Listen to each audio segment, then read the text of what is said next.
법학전문대학원 이른바 로스쿨 입시에 부정의 소지가 많다는 의혹이 제기되면서 교육부가 진상 파악에 나섰다는 소식 전해드렸었는데요.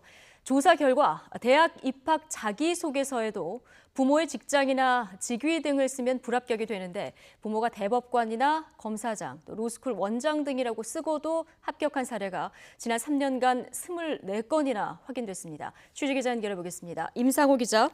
네, 사회부입니다. 네, 이 로스쿨이 도입된 게 2009년인데요. 이번에 교육부가 입학 전형을 전수조사한 건 최근 3년간을 대상으로 한 거죠? 네, 그렇습니다. 지난 2014학년도부터 지난해까지 최근 3년간입니다. 국내 25개 법학전문대학원의 입학 전형 절차의 적정성 등 모두 6천여 건의 입학 전형을 전수조사했습니다. 이 가운데 자기소개서에 부모나 친척의 신상을 기재한 사실이 확인된 게 모두 24건입니다. 이 가운데 확실하게 부모나 친인척이 어떤 사람인지를 확인할 수 있던 사례는 5건이라는 게 교육부의 발표입니다. 하지만 부모의 이름이나 재직기간 등을 정확히 적지는 않았더라도 부모가 대법관이라거나 검사장, 로스쿨 원장 등을 하고 있다는 식으로 기재한 사례도 19건에 달했습니다.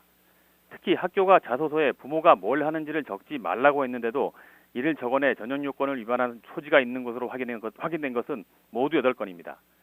신상기재라고 합격한 학생 가운데는 법조인의 자녀가 16명으로 가장 많았습니다.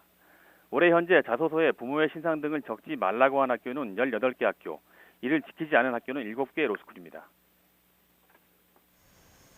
네, 임상호 기자. 그런데 네. 자기소개서에 신상 기재 행위가 드러난 로스쿨 학생의 처리는 앞으로 어떻게 되는 겁니까?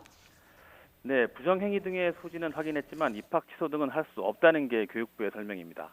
외부 법률회사의 자문을 구한 결과 로스쿨 학생은 법학 적성 시험이나 면접 등의 절차를 거친 만큼 학생의 입학과 신상 기재를 통한 합격의 인과관계를 확인할 수 없다는 의견을 얻었다고 교육부는 덧붙였습니다.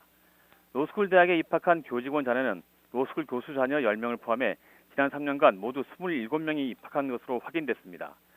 교육부는 신상 기재 금지를 학생에게 고지하고도 이를 위반한 경북대와 부산대, 한양대 등 6개 대학은 기관 경고와 관련자 문책을 하기로 했습니다. 또 기재 금지를 사전에 학생에게 알리지 않은 서울대와 연세대, 고려대, 이화여대 등 7개 대학은 로스쿨 원장 주의 등의 조처를 취하기로 했습니다. 교육부는 이달 안에 각 대학의 관계자 등에 대한 행정처분 사실을 알리고 이의 신청을 받은 뒤 다음 달 중 로스쿨 입학 전형 위반과 관련한 최종 처분 사항을 확정할 예정입니다. 지금까지 사회부에서 YTN 임상호입니다.